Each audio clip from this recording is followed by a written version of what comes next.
요한복음 21장 15절에서 19절까지 말씀 한 절씩 교독하겠습니다. 그들이 조반을 먹은 후에 예수께서 시몬 베드로에게 이르시되 요한의 아들 시몬아 내가 이 사람들보다 나를 더 사랑하느냐 하시니 이르되 주님 그러하나이다. 내가 주님을 사랑하는 줄 주님께서 아시나이다. 이르시되 내 어린 양을 먹이라 하시고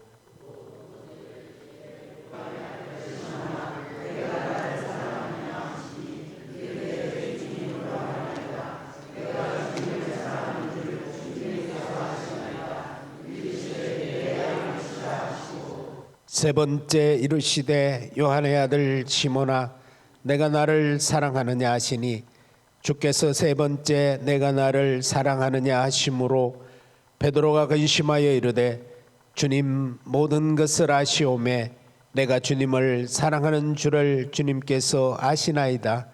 예수께서 이르시되 내 양을 먹이라.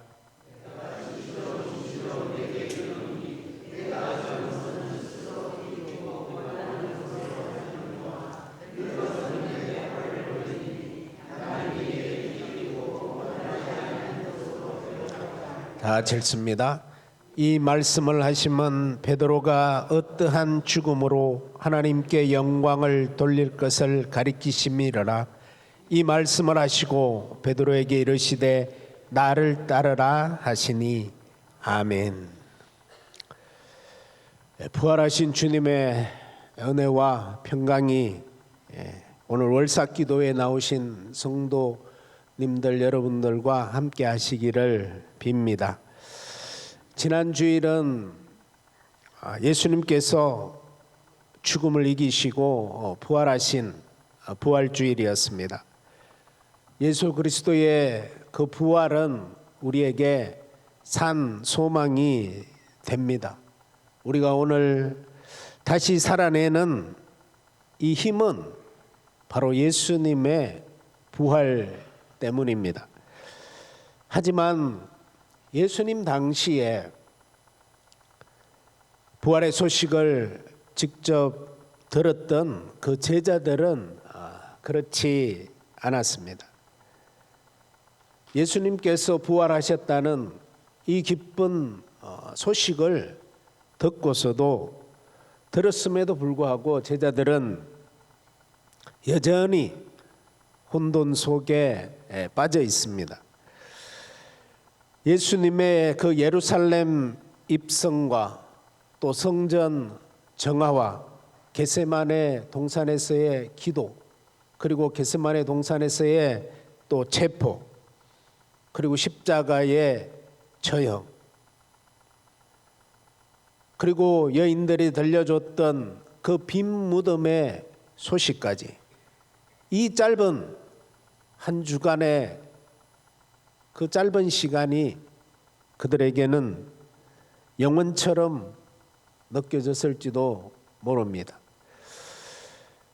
예수님과 더불어 하나님의 나라를 이루겠다는 그 꿈은 아침 안개처럼 사라지고 공허함과 또 두려움, 환멸만이 그들을 사로잡고 있었습니다.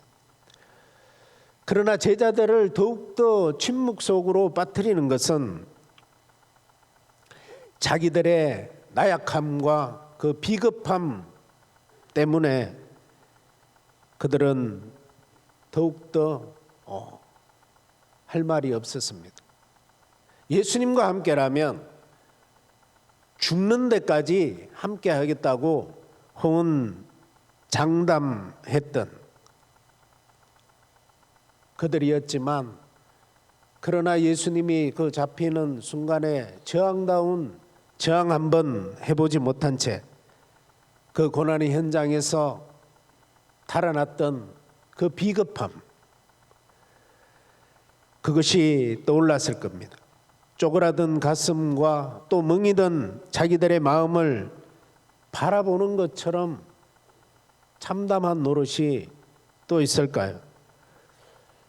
예수님을 3번씩이나 부인했던 베드로의 마음은 더욱더 그러했을 것입니다.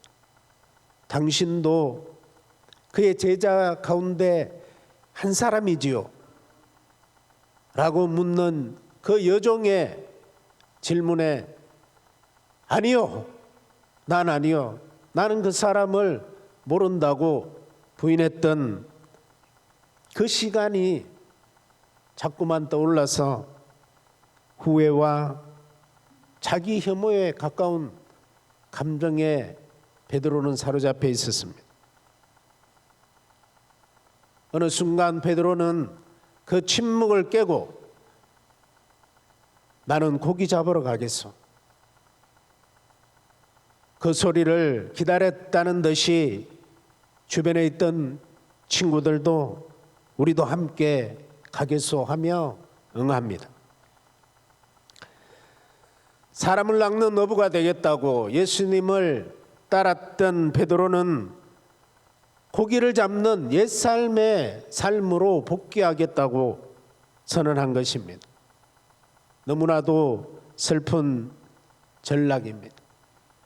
우리 중에도 베드로와 같은 사람이 있습니까? 호기롭게 주님을 따르겠다고 장담했지만 다시 자신의 옛삶으로 돌아가 있는 성도들이 있다면 오늘 예수님의 베드로를 향한 이 말씀에 귀를 기울여야 합니다. 그리고 예수님의 이 질문, 내가 나를 사랑하느냐? 이 질문 앞에서 오늘 우리 자신을 돌아보아야 합니다. 갈릴리로 돌아가서 배를 띄우고 그물을 내려보았지만 그들은 그 밤에 고기를 한 마리도 잡지 못했습니다. 그들의 마음속에 드리워진 허망함을 보여주듯이 그물은 비어 있었습니다. 그 빈 그물은 너희는 나를 떠나서는 아무것도 할 수 없다는 주님의 말씀을 떠올리게 합니다. 자신의 경험에 대한 신뢰가 무너져서 무력감에 사로잡힐 그때야말로 하나님의 은혜가 우리에게 유입되는 순간입니다. 동이털 무렵에 그들은 한 음성과 만났습니다. 얘들아, 뭘 좀 잡았니? 어디서 많이 들었던 친숙한 음성이지만 누군지는 몰랐습니다. 못 잡았습니다. 흑탈감이 담긴 그런 소리였습니다. 그물을 배 오른쪽으로 던져라. 그리하면 잡힐 것이다. 그들은 마치 자석에 이끌린 것처럼 그 말에 순종했습니다. 그런데 놀라운 일이 벌어졌습니다. 그물에 고기가 너무 많이 걸려서 끌어올릴 수도 없을 정도로 고기가 많이 잡혔습니다. 예수님께서 사랑하시던 제자는 즉시 자기들에게 말을 건넨 분이 예수님임을 알아차립니다.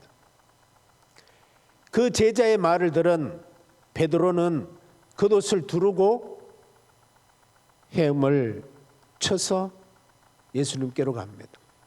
다른 제자들은 고기가 든 그물을 끌면서 그 배를 해안으로 접근시켰습니다. 그들이 땅에 올라왔을 때 제자들은 숯불 위에 생선과 떡이 놓여 있는 것을 보았습니다. 그때 예수님께서 말씀하십니다. 너희가 잡은 생선을 조금 가져오너라. 베드로가 그물을 땅으로 끌어올리자 그 안에는 153마리의 고기가 잡혀 있었습니다. 예수님께서 그들에게 와서 아침을 먹으라고 말씀하십니다. 제자들 중에는 아무도 당신이 누구냐고 묻는 사람이 없었습니다. 말씀하시는 분이 예수님임을 알았기 때문입니다. 여러분, 와서 아침을 먹으라는 예수님의 이 말씀, 경상도 사투리로 뭐라고 하는 줄 아십니까? 밥 먹어라. 와서 밥 먹어라. 이 한마디, 여러분, 이 한마디 말에 담긴 의미는 참으로 많습니다. 제가 어린 시절에 부모님께 잘못을 했을 때 어떤 처벌을 받을까 두려움 가운데 전전긍긍하고 있을 때 여러분, 어머니께서 한마디 합니다. 와서 밥 먹어라. 이 한마디는 모든 것을 용서한다는 그 말이었습니다. 예수님의 와서 밥 먹으라는 이 말 속에 감춰진 말의 뜻도 이와 같다고 생각됩니다. 힘들었지, 너무 죄책감에 시달릴 것 없다.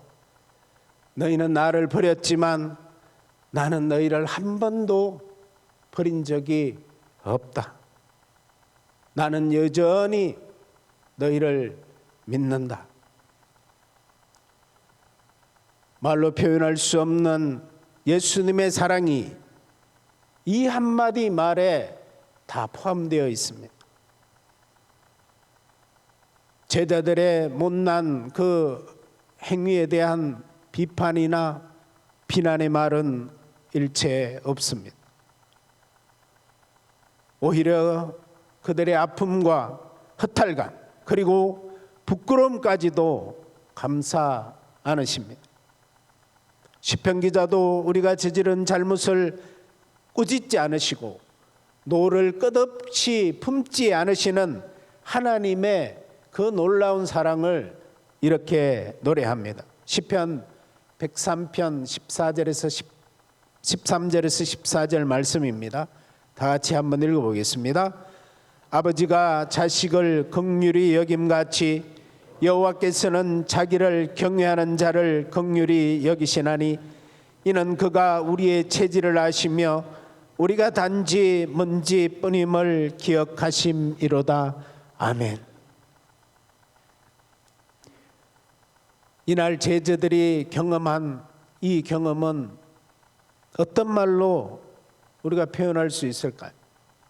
저는 이것을 받아들여짐의 체험이라고 말하고 싶습니다. 자격이 없음에도 불구하고 예수님의 사랑 안에 받아진다는 것, 이처럼 감동적인 일이 또 있을까요?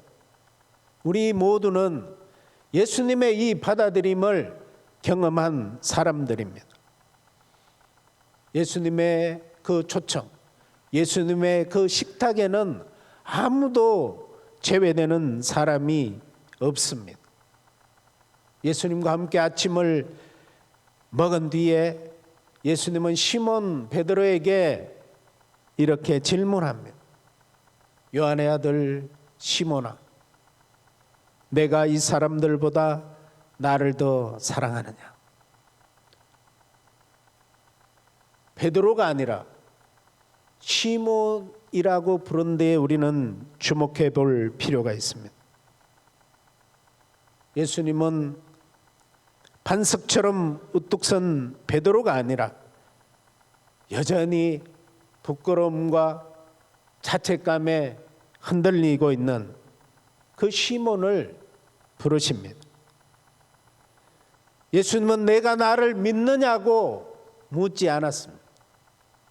내가 나를 사랑하느냐는 질문의 뜻에는 다른 의미를 내포하고 있습니다. 이 질문은 베드로를 향한 예수님의 그 친밀함의 초대입니다. 이제는 스승과 제자라는 보이지 않는 그 장벽을 넘어서라는 요청입니다. 시몬은 이제 계속 배워야 할 사람이 아니라 예수님과 함께 예수님과 깊은 일치를 나누고 예수님의 뜻을 마음에 품는 그런 사람이어야 합니다. 이것은 오직 사랑으로만 가능한 일입니다. 우리는 믿음과 사랑이 다르다고 생각합니다. 그러나 믿음과 사랑은 둘이 아니라 하나입니다. 영어로 믿는다는 뜻의 단어는 believe라는 단어입니다. 그러나 이 고전 영어의 비로프라는 말에서 유래한 것이라고 합니다. 이 말은 아끼다, 사랑하다, 친하게 대하다라는 뜻입니다. 오늘날 영어로 말하면 belove입니다. 믿음은 사랑과 뗄래야 뗄 수 없는, 구별될 수 없는 그런 말입니다. 우리가 하나님을 믿는다는 말은 그분이 하신 말이 참이라는 사실을 받아들인다는 뜻이 아니라 하나님의 그 존재 자체를 사랑한다는 뜻입니다. 여러분, 라틴어로 나는 믿는다는 말이 크레도입니다. 크레도. 이 크레도라는 말은 나의 심장을 바친다는 뜻입니다. 나의 마음을 온전히 바친다는 그런 뜻을 갖고 있습니다. 여러분, 사랑은 내어줌입니다. 성경이 말하는 가장 큰 계명을 떠올려 보십시오. 마가복음 12장 30절 말씀입니다. 다 같이 한번 읽어보겠습니다. 내 마음을 다하고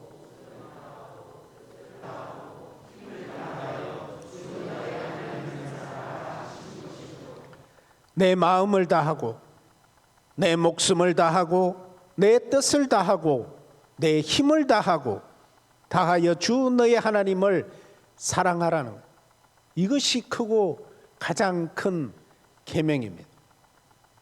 3번씩이나 예수님께서는 3번씩이나 베드로에게 동일한 질문을 던집니다. 내가 나를 사랑하느냐?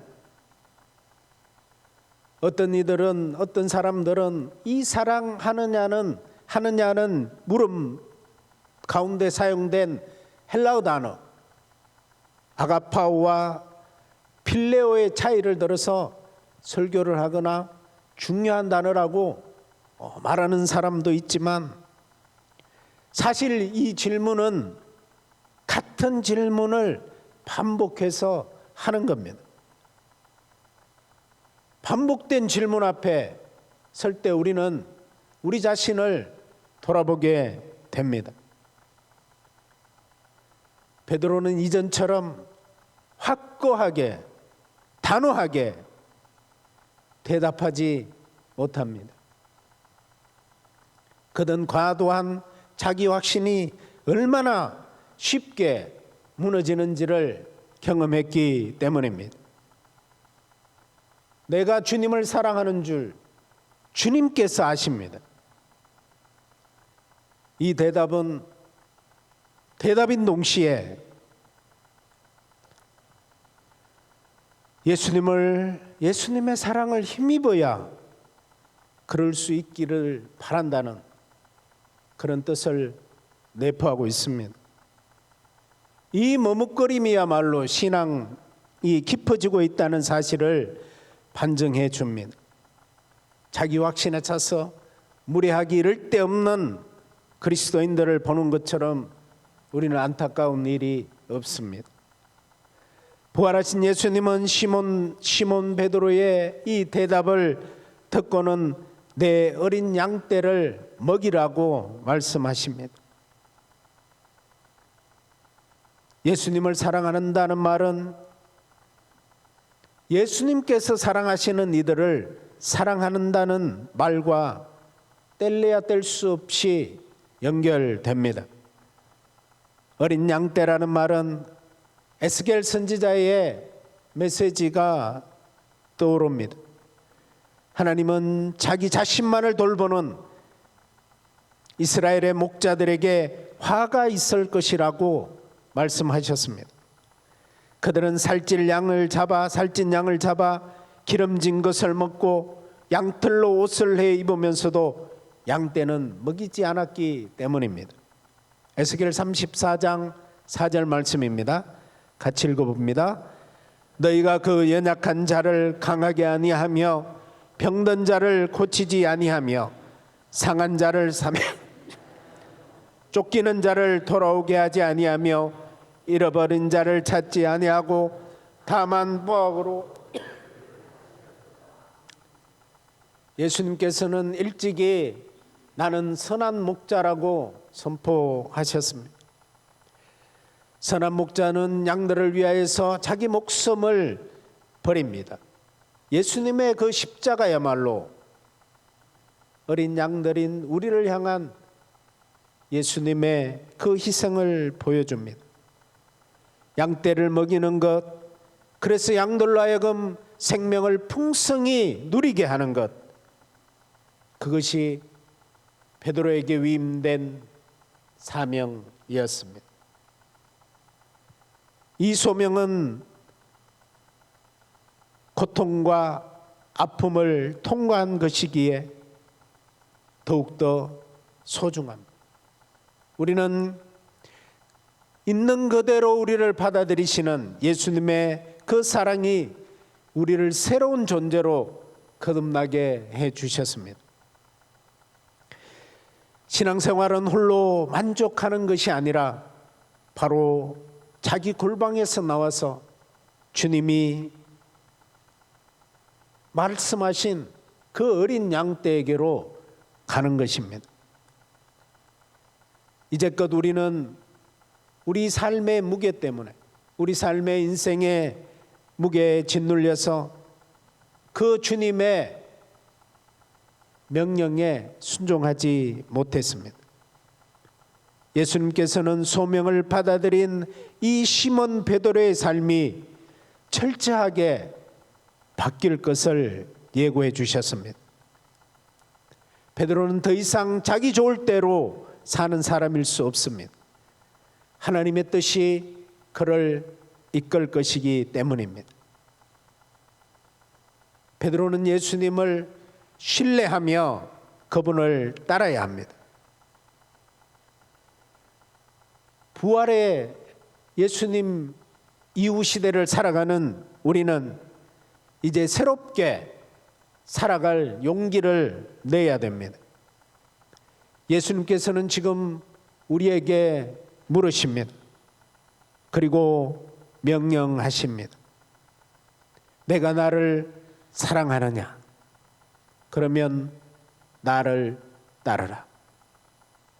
이 말씀에 삶으로 응답하는 우리 신당 중앙교회 성도님들이 되시기를 예수님의 이름으로 축복합니다.